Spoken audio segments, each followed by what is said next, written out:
all religions are not equal.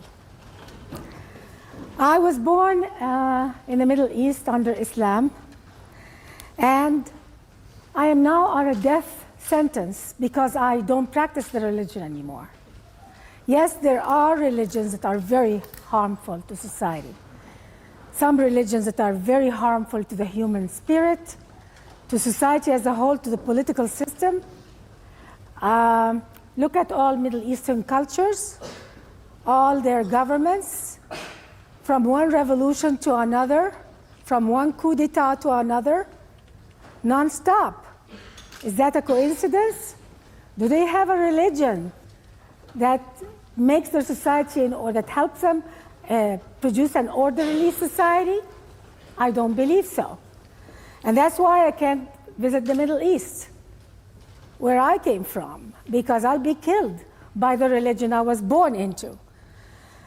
Not all religions are equal. Some religions are very helpful to society, and that's why I became Christian. Human nature, however, by itself is perfectly capable of harming society with or without religion. So my position really is somewhere in between here. And I would like, I'm sorry.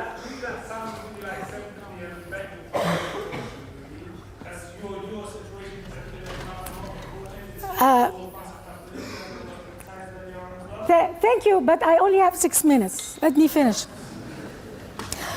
So the harm that a religion can bring to a society, because a religion like Islam has to protect itself constantly. It seeks to survive at the expense of human rights. There's a sheikh called Sheikh Qaradawi. Recently, it's on YouTube. You can watch him. He's the top authority on Sunni Islam. He's one of the top authorities. And he recently said that apostasy has to be punished by death, because if Islam abandons death for apostates, Islam will not exist. The top leaders of Islam cannot let go of the death penalty for apostasy in Islam. Why? Because even they don't believe that their religion can survive without government enforcement of the death penalty. The death penalty is part of Sharia. It's in all the schools of Sharia.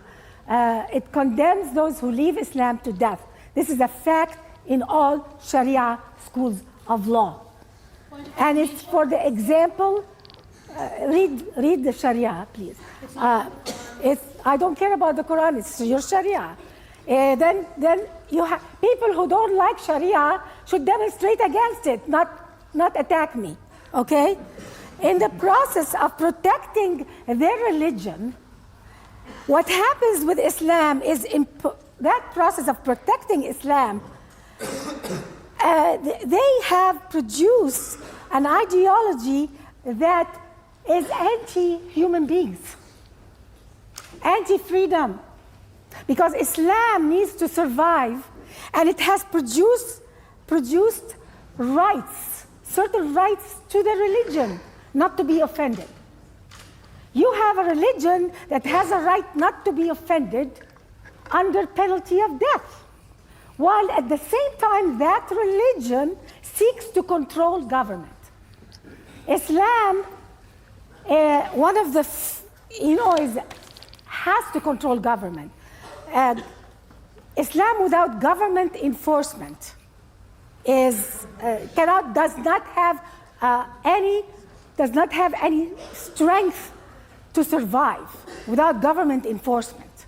So you have a religion that relies on government enforcement while at the same seeks government. What is the problem with all the revolutions in the Middle East right now?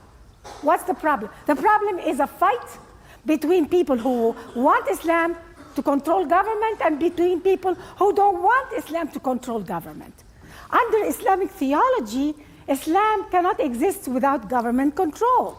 And that's why they have all this chaos in the Middle East between those who want government control and those who don't want government control. But at the same time, the same religion that wants to seek government does not allow, under penalty of death, criticism. It's offended always. Don't offend me, because I'm a religion. If you offend me, or if you criticize me, then you're an Islamophobe. And I refuse that premise. I refuse that premise because if a religion seeks government to control government, that religion has opened itself to criticism. It cannot seek government enforcement. It cannot seek government enforcement and at the same time forbid criticism. If you want to be in control of government, then you have to accept criticism. And this is the dilemma of Islam. Thank you.